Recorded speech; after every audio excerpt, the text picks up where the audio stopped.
कथारे अछि जहाकू रखिबे अनंत कि करि पारे बलवंत। जो समय पाठ पढ़ी मनीष हेबाकू स्वप्न देखुथिबा शांत सरल मेधावी छात्र कृष्णा हेबे रक्त कर्कट रोगरे आक्रांत होई जंत्रणा भोगुथिबा समय अर्थ साजिछि बाधक। बड़चणा ब्लॉक अंतर्गत सुंगुड़ा ग्रामर प्रसन्न प्रहराज एकमात्र पुत्र कृष्णा भुवनेश्वर एम्स रे दीर्घ 8 मास धरी चिकित्सा हेबा परे सामान्य आश्वस्ति लाभ करी घर को आसीथिले। मात्र किछि दिन परे पुणी एही रोग बाहरिथिला। दीर्घ 8 मास चिकित्सा मध्यरे प्रसन्न समस्त खर्च करी निस्व होई जाइछन्ति। एबे डाक्तरंको परामर्श अनुसार कृष्णार ब्रोन मैरो प्रत्यारोपण पाई 30 लाख टंकार आवश्यकता रही, जहाँ बे कृष्णाको परिवार प्रति जोगाड़ करने असंभव। कृष्णा दिल्लीर एम्स मेडिकल रे चिकित्सा हेबाकू पड़िबो, मात्र चिकित्सा पाई अर्थ साजिछि प्रतिबंधक। निजर समस्त अर्जित अर्थ पुअर चिकित्सा रे सारी दैछन्ति। एबे केवल भगवान और सहृदय व्यक्ति मानक साहाय्य और सहयोग उपरे निर्भर करुछि कृष्णार जीवन। एबे केवल भगवान और सहृदय व्यक्ति साहाय्य और सहयोग उपरे निर्भर करुछि कृष्णाक जीवन। जदि कौनसी सहृदय व्यक्ति और स्वेच्छासेवी अनुष्ठान तांकु सहयोग करती तेबे कृष्णार बहुमूल्य जीवन रक्षा हो जाता। जो सहृदय व्यक्ति तांकु साहाय्य करबाकू चाहुछन्ति सेमाने मोबाइल नंबर 9937070831 रे साहाय्य करबाकू अनुरोध करा जाउछि।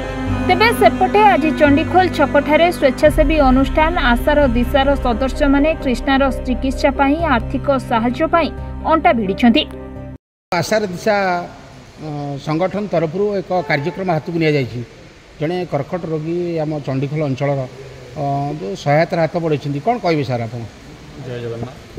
मो मानस रत्न खंडे आशा दिशा अनुष्ठान उपदेष्टा। देखो मो तो भाई कहला जन ये कथा कौन भी अधिका कह आज की दीर्घ 10 दिन है आम जो प्रयास जारी रखीचु से आम दिन समान कर प्रथम कथा आमर जो जड़ा भाईर गोटे पुओ कृष्णा से प्रथम एटी चिकित्सा होता तार उन्नत ट्रिटमेंट से आज जाइए दिल्ली एम्स रे जहाँ आम खबर पाचु जे पाखापाखि 20 लाख 30 लाख टका खर्च हम बोन मेरो ट्रांसप्लांट तेणुक आम खबर पाइला जिन जानला आम भी बहुत चिंताग्रस्त हो गलु। सी निजे बापा हिसाब से भी कहूँ पाखे एत पैसा ना साधारण जन मोबाइल दुकानी पाखे मोबाइल रिपेयर करते मोबाइल दुकान पाखे एत अर्थ संग्रह करने करने तेणु आम आशा दिशा संगठन तरफ समस्ते आज एकत्रित हो आज की दीर्घ 4 दिन है दुकान बजार विभिन्न जगह बुलाबुली कर विभिन्न भिक्षा प्रार्थना कर पाखापाखि 4 लाख रु 5 लाख टका आम पठे सारे। एवं आम आपण माध्यम आज भी समस्त गणमाध्यम माध्यम आम आपको रिक्वेस्ट करुचु आपण मैंने भी समस्त साहाय्य करूँ जे सारा ओडिशा जिते जनता अच्छा समस्ते जब किसी साहाय्य करेंगे हूँ तो पिलाटीर आशु आरोग्य कामना हो पार आउ से भलरे भलरे फेरी आसपर। तेणु ये मुझे जय जगन्नाथ कहूँ ये जगन्नाथ मुझे प्रार्थना करुँच समस्ते आशीर्वाद करूँ तो समस्ते साहाय्य करूँ आपण माध्यम ये कहूँ जय जगन्नाथ। मु गोटे कथा कहबी ताकू अबे बर्चना नुह बड़ बड़ मनीष मैंने ओडिशावासी मैंने साहाय्य करने आगे आसबे आज कहीं ना मिटू मिथुन जो हाथ बढ़ाए मिटू मिथुन धन दे पारे ना किंतु 6 कोटी 8 कोटी कलेक्शन पिंटू धन 2 कोटी कलेक्शन कला बेलू सब मिटू मिथुन थाए।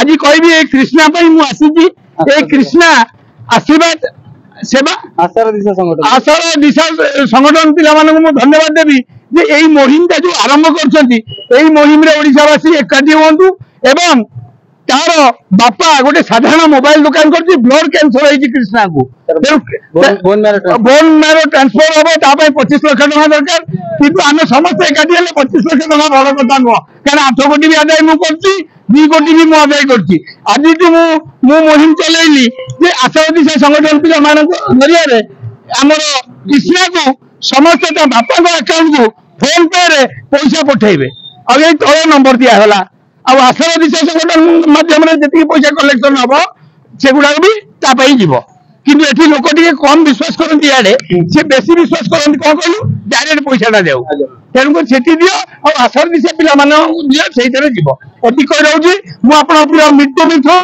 ओडिशा मिथुन। बड़चणारू वेदप्रकाश नायक रिपोर्ट महाभारत लाइव।